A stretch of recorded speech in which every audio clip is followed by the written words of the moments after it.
अब मैं अपनी कथाकार मित्र जया जादवानी से निवेदन करूंगा कि वो अपना वक्तव्य दें। जया जी।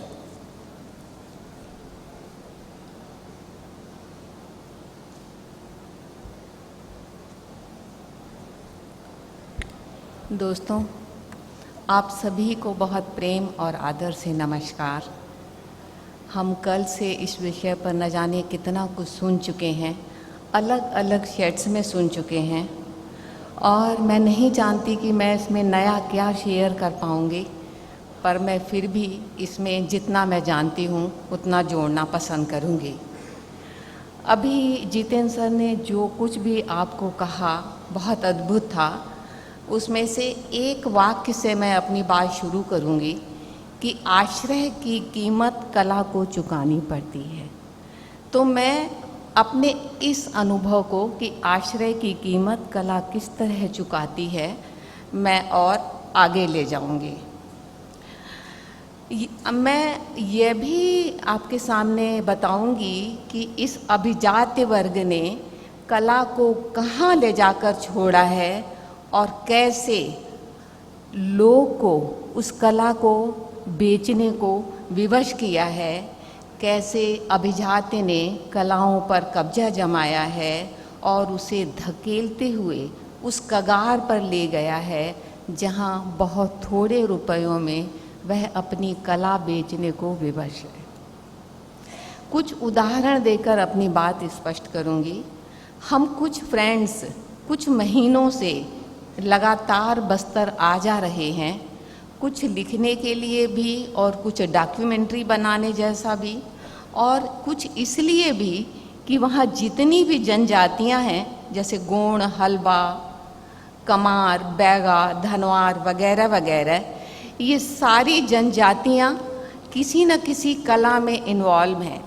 काष्ठ कला बनाती हैं, मेटल की बहुत अलग अलग किस्म की मूर्तियाँ बनाती हैं पीढ़ियों से, और इसमें गोंड कला सबसे ज़्यादा प्रसिद्ध है और बाज़ार में सबसे ऊंचे दामों पर बिकती है।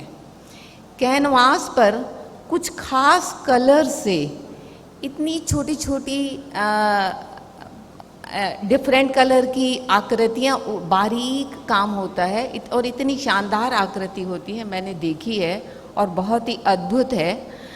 तो उस कलाकृति की बाज़ार में कीमत है 35,000 से 50,000, और उसको जो कला के दलाल हैं इन बस्तर की इन जनजातियों से 5,000 तो छोड़िए 2,000-1,500 में ख़रीद के ले जाते हैं और आगे जाकर इनको बड़े मार्केट में 35,000-50,000 में बेचते हैं।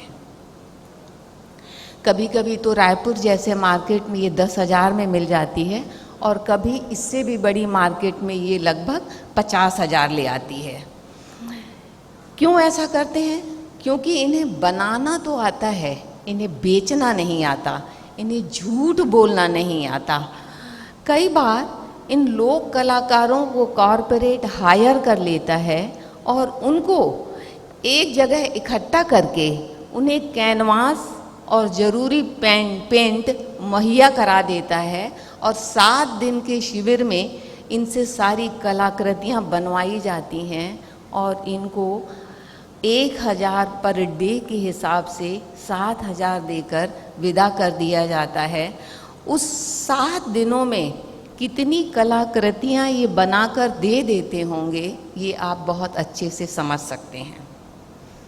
दोस्तों, चाहे इनकी काष्ठ कला हो या मेटल की मूर्तियाँ नेशनल से इंटरनेशनल मार्केट तक जाती हैं, तो हमने ये सोचा था कि इनकी कलाओं को हम लोकल मार्केट के जरिए, एग्जीबिशन के जरिए ग्लोबल मार्केट तक पहुंचाने की कोशिश करेंगे, जिससे इनको ज़्यादा से ज़्यादा पैसा मिल सके।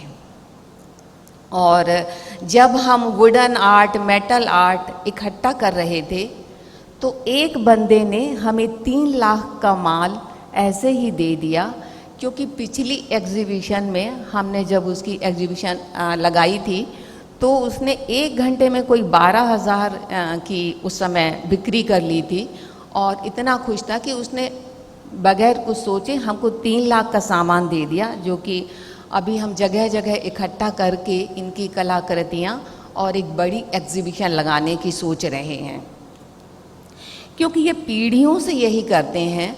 और इनकी लाइफ बहुत सिंपल है। इनके लाइफ में कुछ भी करने के लिए नहीं है। दिन भर ये कलाकृतियाँ बनाते हैं, बहुत थोड़े में गुज़र हो जाती है।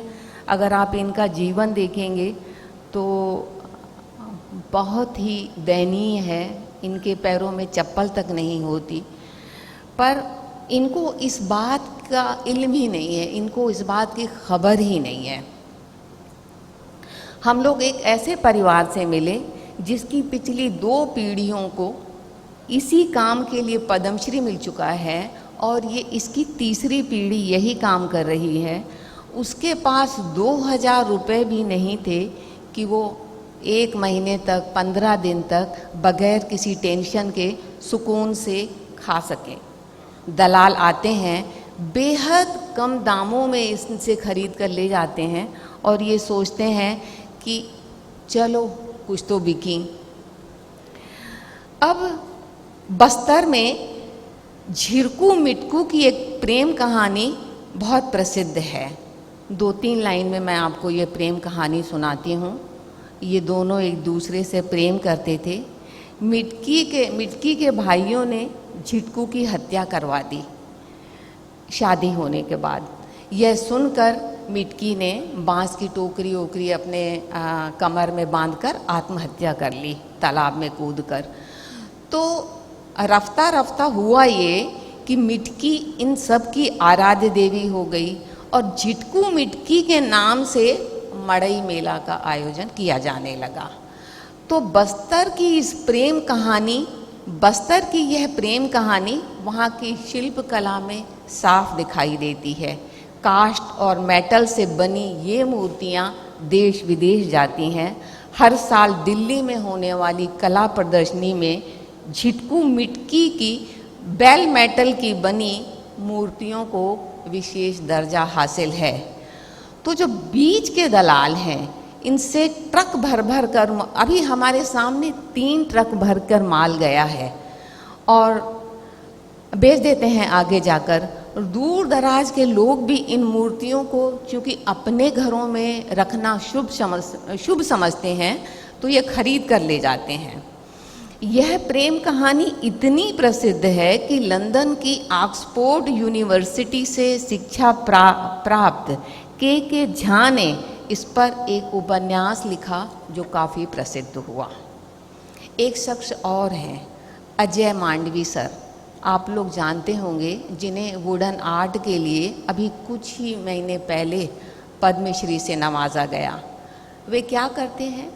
वे जेल में बंद कैदियों को वुडन आर्ट सिखाते हैं। रोज़ जाते हैं, उनका नियम है 11 बजे से 4 बजे तक जेल में जाते हैं और वहाँ के कैदियों को वुडन आर्ट सिखाते हैं। और जो छूट के आते हैं, जिन पर कोई आरोप सिद्ध नहीं होता है, उनका पुनर्वास भी करवाते हैं। लगभग 400 कैदियों को उन्होंने वापस घर भेजा है। कुछ कैदी इनके पास साल भर पड़े रहते हैं जब तक उनका पूरी तरह से कैथारसिस नहीं हो जाता, क्योंकि ये उनकी काउंसलिंग भी करते हैं। इनकी एक छोटी सी वर्कशॉप है जहाँ पर वो वुडन आर्ट सिखाते हैं। मैं आपको बहुत कम शब्दों में बताऊंगी कि ये वुडन आर्ट क्या है। हो सकता है आप में से बहुत लोग जानते भी हों। एक बड़ी सी लकड़ी की प्लेट पर सागौन की पतली सी पट्टियाँ, उन्हें अक्षरों में काट कर उसे चिपकाया जाता है। उन्होंने जो मुझे दिया था अपने बेडरूम में टांगने के लिए, उसमें लिखा हुआ था एक ओंकार सतनाम करता पुरुष निर्भव निर्वैर। ये एक पूरा शब्द था। इनको भी अपना सामान बेचने की कोई पड़ी नहीं है और न ये अपना सामान, न किसी से ये पैसा मांगते हैं। कई लोग तो इनसे फ्री में ले जाते हैं और कुछ जो थोड़ा बहुत दे देते हैं उनको चुपचाप रख लेते हैं। ये कितने अफसोस की बात है कि नक्सलवाद से प्रेरित होकर जो लोग बंदूक उठाते हैं और फिर छोड़ते हैं, उनके लिए सरकार कोई काम नहीं कर रही है। तो मैं मांडवी सर की बात कर रही थी, उन्होंने वुडन आर्ट पर न्यू टेस्टामेंट पूरी बाइबल उकेरी है। ये विश्व की पहली वुडन बाइबल है जो 384 पेज की है। वेटिकन सिटी वालों ने उनसे मांगी थी पर कुछ कागजी कार्रवाई नहीं हो पाई, सो वो इनके घर में वैसे ही पड़ी है। 15 साल पहले इस पर 10 लाख खर्चा आया था, जो कि उन्होंने लोन लेकर इधर उधर दोस्तों से लेकर और जैसे तैसे पूरा किया था, और अभी तक उसका कुछ हो नहीं पाया है। दूसरे एक चीज़ और मैं बता दूं कि ये जो सागौन की लकड़ी से ये बनाते हैं, ये वेस्ट मटेरियल से बनाते हैं। ऐसा ना समझा जाए कि कोई सागौन के पेड़ काट के आते हैं और उनसे काट काट के बनाते हैं। इनका काष्ठ शिल्प इंडोनेशिया, हालैंड, बैंकॉक और यूएस तक जाता है। भेजता कौन है? ब्रोकर। ये जैसे हैं वैसे हैं, बड़ी कमाई बीच के दलाल कर ले जाते हैं। अब NMDC की बात करते हैं। NMDC मतलब नेशनल मिनरल डेवलपमेंट कॉरपोरेशन। वहाँ की खदानों से जो हेमेटाइट निकलता है उसका एक बड़ा हिस्सा बिल्कुल प्योर है और ऐसा कहीं नहीं निकलता, पर इसका फ़ायदा कौन ले रहा है? बड़ी कंपनियाँ। जिनका जंगल है, ज़मीन है, वे सिर्फ वहाँ मज़दूर बने हुए हैं। जो थोड़े बहुत पढ़े लिखे भी हैं उन्हें भी किसी बड़ी पोस्ट पर कोई जगह नहीं दी जाती। जिनकी पर्यावरण की कीमत पर, जहाँ पर यह सब हो रहा है, उन आदिवासियों की इन्हें कोई फिक्र नहीं है। कोंडा गांव को एक शिल्प ग्राम कहते हैं। यहाँ पर 4 घर छोड़कर 5वां घर जो भी है वो किसी न किसी कलाकार का है और वो इंटरनेशनल फेमस है। उनका काम विदेशों में बिक रहा है और ये क्या कहते हैं? ये कहते हैं कि हमारा काम पहले बिकता नहीं था, कम से कम अब बिक तो रहा है। इनका काम एक बार गवर्नमेंट की एक वर्कशॉप आयोजित की गई थी। एक पर्टिकुलर जगह पर इनसे काम करवाया गया। 1 हफ्ते के लिए इनका शेड्यूल भी बांध दिया गया। गवर्नमेंट से एक आर्टिस्ट को कम से कम 5,000 रुपया पर डे के हिसाब से मिलता है। कॉरपोरेट वाले हफ्ते के 7,000 देकर इनको विदा कर देते हैं। तो चाहे प्राइवेट कंपनियां हों या गवर्नमेंट कंपनियां हों, उनको मिलता यही है। साल में एक बार कुछ कलाकारों को फॉरेन भेजते हैं ताकि वहाँ कुछ सिखा कर आ सकें, और वहाँ भी स्थिति वही की वही। कुछ कलाकार एक बार जाने के बाद इतना परेशान हो जाते हैं कि वो दोबारा जाना नहीं चाहते। एक तो वहाँ जाकर वे कॉम्प्लेक्स में पड़ जाते हैं, फिर उनसे दिन रात इतना काम करवाया जाता है कि वह फेडअप होकर लौट आते हैं और दोबारा नहीं जाना चाहते। एक कलाकार से मैं मिली, चित्रसेन स्टैचू बनाता है। वह खैरागढ़ यूनिवर्सिटी से पढ़कर निकला है। उसके सिखाए गए सारे स्टूडेंट आज बाहर चले गए हैं और वह अपनी माँ की बीमारी की वजह से नहीं जा पाया, कांकेर में ही रह गया और उसका जीवन भी वही का वही है, सालों सालों। ऐसे कितने ही कलाकार पढ़े हैं, किसी को क्या फ़र्क पड़ता है? जब तुमसे काम होगा बुलाएंगे, नहीं तो बैठे रहो अपने घर। बस्तर को गवर्नमेंट का भी बहुत बड़ा फंड मिलता है। सब अधिकारियों की, नौकर पेशा लोगों की जेबों में चला जाता है। जिन लोगों ने नीता मुकेश अंबानी का आर्ट म्यूज़ियम ना भी देखा हो तो सुना ज़रूर होगा, वे जानते होंगे कि ये कितना बड़ा खेला है। जिन कलाकारों की कला का प्रदर्शन किया जा रहा है वे कहाँ हैं और उन्हें क्या मिल रहा है। अब तो साहित्य भी बहुत बड़ा खेला बन गया है। लिट फेस्ट की बात कल खूब हुई। अविनाश ने बहुत विस्तार से इस बात को बताया, इसलिए मैं डीप में नहीं जाऊंगी। और ये भी सोचना होगा कि अभिजात्य को कला से कितना मतलब है, ये सब आप समझ ही सकते हैं। जितने भी बड़े बड़े साहित्यिक सम्मेलन हो रहे हैं, आप कभी जाइए और इनकी हकीकत देखिए। लोग इस्तेमाल होने के लिए है और अभिजात्य पैसा बनाने के लिए है। एक न्यूज़ और भी मैंने देखी थी, Nita Ambani 20 million $US donation देकर MoMA museum of modern art न्यूयॉर्क की बोर्ड ऑफ ट्रस्टी में शामिल हो गई हैं। कलाकार कहाँ हैं भाई? लोग कहाँ हैं, यही बता दीजिए। लोग कहाँ हैं और अभिजात्य कहाँ है? आपको किसी पल ये दूरी बहुत कम होती हुई लग सकती है किसी न किसी जगह, पर एक्चुअली ये दूरी बहुत बड़ी है। यह भी सोचने की बात है कि आदिवासी लोक कला के नाम से जितनी संस्थाएं बनती हैं उसमें सब गैर आदिवासी होते हैं। जिस तरह हमारे यहाँ साहित्य अकादमियाँ बनती हैं और उसमें साहित्यकार एक भी नहीं होता। जो लोकल वाद्य यंत्र हैं उनको किसी प्रकार का प्रोत्साहन नहीं मिलता। कभी कभी 500 रुपये पर डे के हिसाब से 10-20 लोगों को इकट्ठा करके इन लोग ले जाते हैं और एक छोटा सा प्रोग्राम करते हैं। वहाँ इनको जो भी मिलता होगा, पर 500-500 रुपया एक आदिवासी को देकर और वहाँ से इनको रुखसत कर दिया जाता है। घड़वा शिल्प बेस मेटल बस्तर की मुड़िया मारिया जनजातियों की अगली पीढ़ी को सिखाने के लिए गोटुल, इसको अक्सर लोग घोटुल बोलते हैं, पर ये घोटुल नहीं है, गोटुल है, उसको नष्ट कर दिया गया और ये परंपरा लुप्त हो गई। वेरियर एल्विन की किताब भी है इस पर, अभिजात वर्ग ने इसे भी नहीं समझा। कभी कभी समझ में नहीं आता कि ये जो प्रयास कर रहे हैं वे आदिवासियों को अपनी संस्कृति से जोड़ रहे हैं या आदिवासियों को अपनी संस्कृति से तोड़ रहे हैं। इतने दबावों के बावजूद कला जिंदा है और जिंदा रखती है, बल्कि हम कला के उजाले में ही खुद को पहचानना सीखते हैं।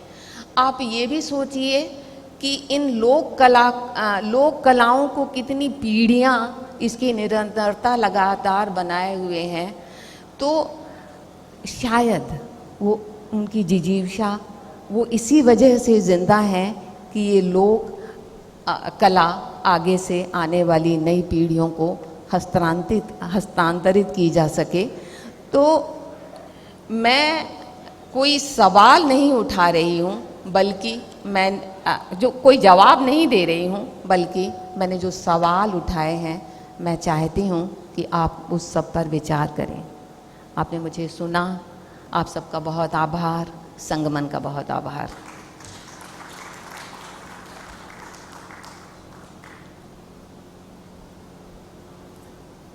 धन्यवाद जया जी। आपने बस्तर के जीवन, कलाकारों की कृतियाँ और आधुनिक संदर्भों में उसके शोषण की जो तस्वीर ज़मीनी स्तर से हमें दिखाई है, वह निश्चित रूप से बड़ी हौलनाक है और बहुत कुछ विचलित करती है सोचने के लिए इस सारे विमर्श पर।